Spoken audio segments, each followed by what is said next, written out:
Have you been a part of the best friend forever relationship and find that deception destroyed it? If that is you, then this is the podcast you need to listen to. This is Lev with the Lev Live Never Alone podcast. This is the installment number 4 of the Best Friends Forever. And I believe tonight's the most important. We're talking about deception. You see, deception is different than betrayal. Betrayal, if you have a friend that betrays you, you know it on the spot, you deal with it, you end the relationship or however you want to proceed, and that's the end of it. However, deception goes deeper because you are not realizing it's being done to you. I've had clients that have had best friends forever for 40 years, and on year 40, they have realized the deception that really they were being used and they were not truly a best friend. Now that is betrayal, causing you never wanting to have any other friends and throwing in the towel. But if that is you, I have the answer for you. In the next couple of minutes, I'm going to give you quickly 10 signs of possible deception in a relationship so that you could see if that falls under your criteria of that particular relationship you might be in right now. Then we're going to talk about quickly what a healthy relationship sounds like and how to protect yourself, what boundaries to set. Are we ready?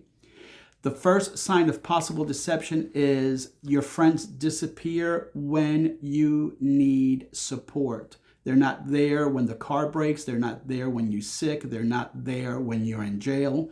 They're not there at the moments that are most needed. However, on Facebook, they are tweeting you. They are giving you emojis. They're telling you how much they love you. But in reality, in person, they're even being dismissive in front of other people. It's all a facade. Number 2, they hide information from you. Someone speaks ill of you, you find out about it. You hear that they were in the room. However, they did not stop them. They did not protect you. And they did not even tell you that something was spoken against you. They hide information from you. That is a sign of deception. Then there's the convenience of friendship. They're close when they need something, but they're not when you don't have. If they need a ride, if they need money, if they want to go to an event that you are paying, or if even they need emotional support, they come to you. But then there's periods of time that they disappear because they're friends of convenience. Number 4, identification mirror. They want to make it seem that you guys are best buddies, and they mirror your language, they mirror your values, they copy your interests, when in reality, they're just trying to persuade you and make you think that you guys are in the same line of thinking, when in reality, you're not. Number 5, emotional manipulation. That's nothing more than weaponizing. Weaponizing whenever there's an argument, and then they'll gaslight you and make you feel guilty by telling you, I guess that I'm just not that important to you anymore. And everything is turned around and they're manipulating you. Number 6, inconsistency between their words and their actions. And we spoke a little bit about that in number 1, when they disappear when you need them. Their words and their actions are completely 2 different things, which causes you to want to not trust. There's also in number 7, a loyalty shift. When other people are around, their communication, the way they treat you is completely different. When your circumstances change, when you don't have that extra ticket, when you don't have that extra money to do fun things, when you don't have the strength to do the things that you used to before, there is a loyalty shift because you are not producing. Number 8, they are draining you. There's a tense in your body. You feel guarded every time you're with them. And when they leave, you feel, I am exhausted. This is not the way this friendship used to be. I'm not a psychologist or a mental health expert. But if you think about it, could it possibly be that they are a narcissist and that you feel that you need, and this is another one, that you need to perform in order to have this friendship? Because they are draining you of all your strength because it's all about them and not you. And number 10, are they keeping score, a tit for tat during arguments? At the end of the day, doesn't love forgive all things? But they don't act that way. It's tit for tat, it's keeping score. Those are possible 10 signs that this best friend forever is actually a deception and not a true, because it's one-sided, it's not reciprocal. Now, what are the 4 things that you could be mindful of to know what a healthy best friend forever relationship is one that has mutual respect. Number 2, clear communications. Number 3, repair after conflict is easy because there's forgiveness and there is love. And what are some of the things that you can do to protect yourself? Well, I got 5 for you. The first one is you set boundaries. Those boundaries depend upon who you are and who they are. You set them for what this best friendship should be. And you watch for patterns. Again, we talked about narcissists. What are the patterns that your best friend is doing that are negative? Protect yourself from those patterns. Diversify your support. Have more than one friend.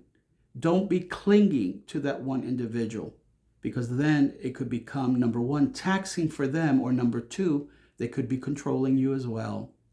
Then trust them. But trust is not something that happens automatically. Trust is earned. Trust is slow. This is the step that should be taken when you become a close friend, not a best friend, a close friend. You trust slow. You do not become a best friend forever until the trust is already developed. If you're developing trust quickly and just classify them as a BFF, that is grounds for failure, in my opinion. And then the last one is hard for me to say, but I need to say it because it happens to all of us. We are enamored by the person. We like the way they make us feel, and now we are attached to them, and they're our best friends forever. At the end of the day, that enamorment and that feeling that they make us feel could be a trap, especially if the person is a narcissist. Now they got you. Now, don't get me wrong.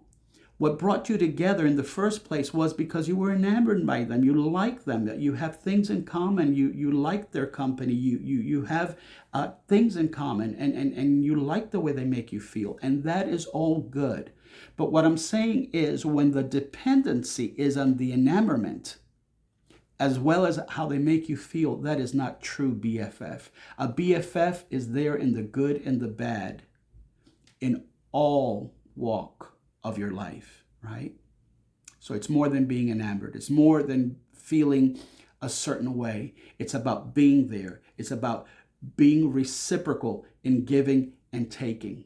That's what best friends are for. I hope this helped you. This is the 4th installment because you requested it. And as part of the Never Alone initiative, we believe here that friendship is everything. It's part of every culture. It's part of what the human condition needs, because we need each other. We need each other to lift us up, to hold us in the moments of need, and to rejoice together in moments of victory. If you have had a sour apple with a best friend forever, don't throw in the towel, my friend. I don't care if it was that person that I spoke to a while ago that had a friendship of 40 years that went sour. You could do it again. Go back to the previous videos and look and learn from them and build new friendships. Start slow and then develop into a best friends forever. I promise you, if you take the right steps and you use wisdom and hold onto the Creator's hand, you will not fail, because we need each other. We need friends. That's why the Lev Live Never Alone podcast exists. I'm here for you. I believe in you. Remember, you're never alone. Therefore, you never give up. You never give in. We are going to do life together. Until next time, have a great week. Send your request if you need any life coaching to levlive2p@gmail.com. I'm here to serve you. Have a great rest of your day.